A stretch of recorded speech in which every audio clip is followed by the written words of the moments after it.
کسی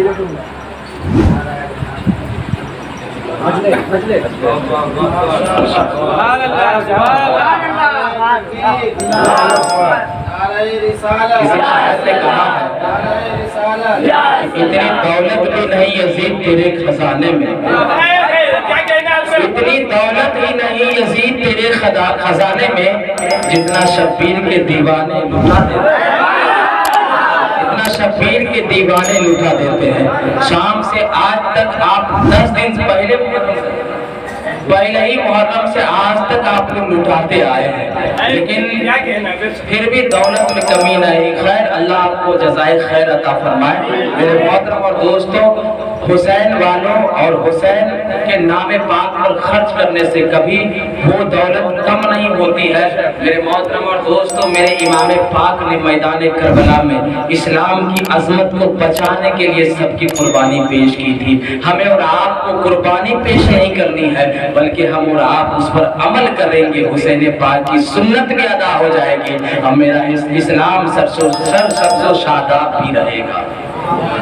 بس عمل کی ضرورت ہے۔ آج رات دن صرف تقریر سے کام نہیں چلے گا، کچھ عملی جامہ کو پہنائیے۔ ابھی ہم سے پیش کر حضرت علامہ مولانا انصار عالم بساتی صاحب نے بہترین انداز میں تقریر کیا۔ میں سمجھتا ہوں کہ جتنی باتیں انہوں نے بتایا، اگر اسی باتوں پہ عمل کر لیا جائے تو ہم اور آپ یہاں بھی کامیاب ہوں گے، وہاں بھی کامیاب۔ لیکن ہم اور آپ کے کچھ باتیں سن بھی رہے تھے، لیکن ہم اور آپ کچھ نوجوان اس میں ایسے تھے، ایسا لگ رہا تھا کہ ڈانس کر رہا ہو۔ لیکن یاد رکھیے گا، رب کا فرمان ہے لقد کان لکم فی رسول اللہ اسوۃ حسنہ، رسول کی زندگی تمہارے لیے نمونہ عمل ہے۔ رسول کی زندگی، اس آیت کا مطلب اگر آسان کٹھن لگ رہا ہو تو میں آسان کر دیتا ہوں۔ اس آیت کا مطلب یہ ہے اگر کھانا کھانا ہو نا تو کھانا کھانے سے پہلے مصطفیٰ کی زندگی کو دیکھو کہ مصطفیٰ کس طرح سے کھانا کھاتے تھے، اسی طریقے سے تم بھی کھانا کھاؤ۔ اس آیت مقدسہ کا مطلب یہ ہے اگر پانی پینا ہو تو پانی پینے سے پہلے مصطفیٰ کی پانی پینے کو دیکھنا کہ مصطفیٰ کس شخص سے پانی پیتے تھے، وہی طرز کو اپنانا۔ اگر اس آیت کریمہ کا مطلب دیکھیں گے، اس آیت کریمہ کا مطلب یہی ہے کہ اگر محفل میں بیٹھے ہوئے ہیں سامع کی حیثیت سے، سننے والوں کی حیثیت سے، تو جس وقت حضرت حسان بن ثابت منبر رسول پہ بیٹھ کر نعت پڑھ رہے تھے اور میرے مصطفیٰ سماعت کر رہے تھے، تو جس انداز سے میرے مصطفیٰ سن رہے تھے اسی انداز مبارکہ لے کر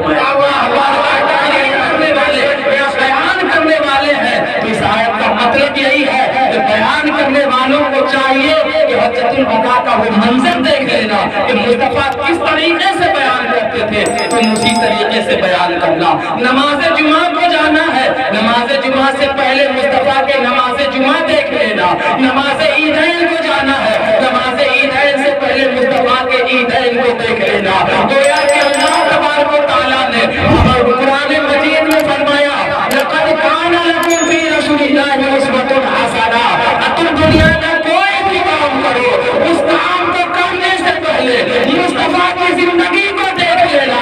مصطفیٰ جس طریقے سے کام کرتے تھے تم بھی اسی طریقے سے کام کرنا۔ اور میرا رب کہتا ہے لقد کان لکم فی رسول اللہ اسوۃ حسنہ، رسول کی زندگی تمہارے لیے نمونہ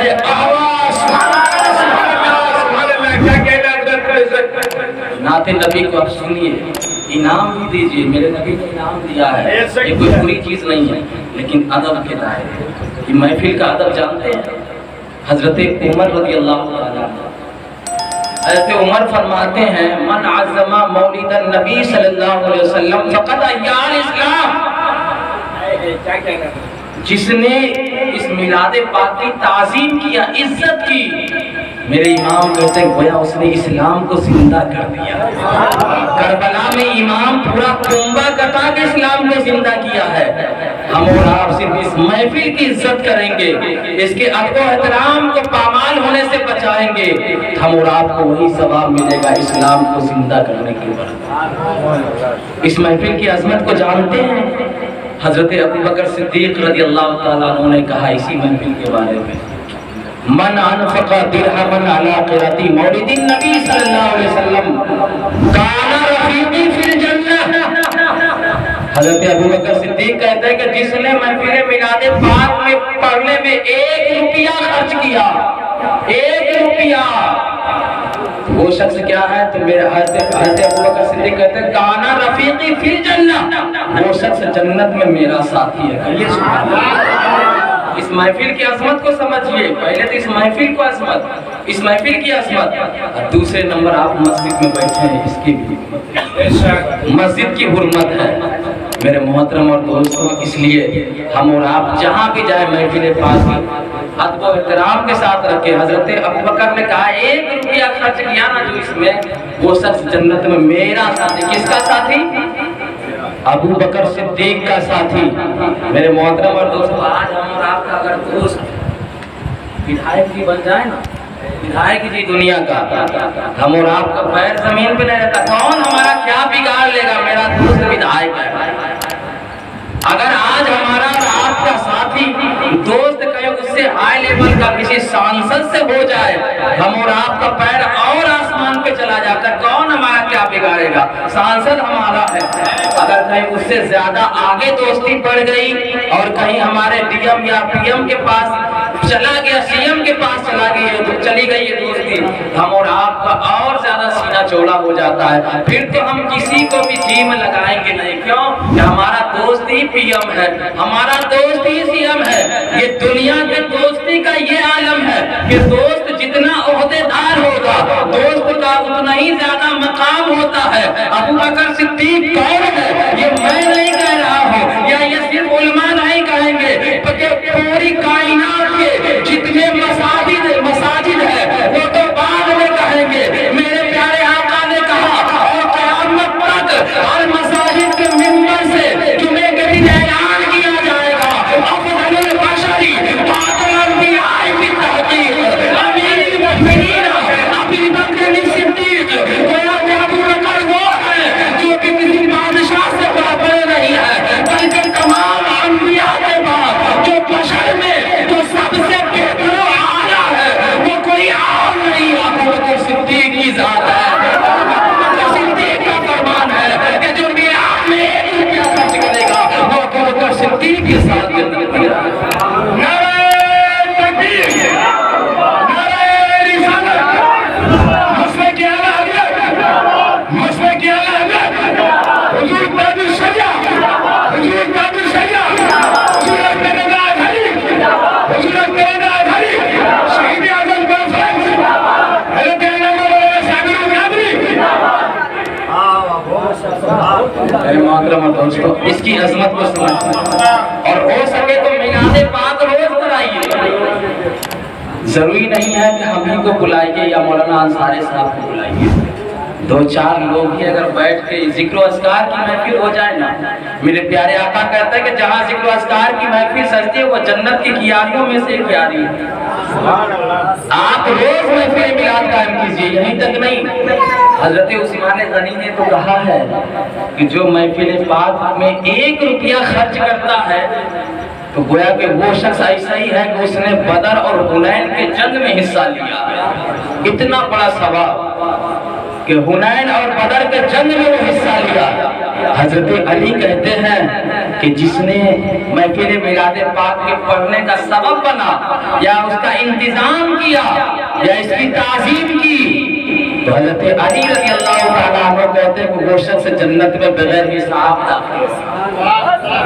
اتنی بڑی فضیلت۔ اور تو اور حضرت علی کے خلیفہ حضرت حسن بصری رضی اللہ تعالیٰ عنہ، انہوں نے تو بہت آگے کر دیا۔ انہوں نے تو کہا اگر میرے پاس، انہوں نے کیا کہا، اگر میرے پاس احد پہاڑ کے برابر سونا ہو تو میں سب کے سب میلاد پاک پہ خرچ کر دوں گا۔ یہ میلاد کی اہمیت کو آپ نے سمجھا نہیں۔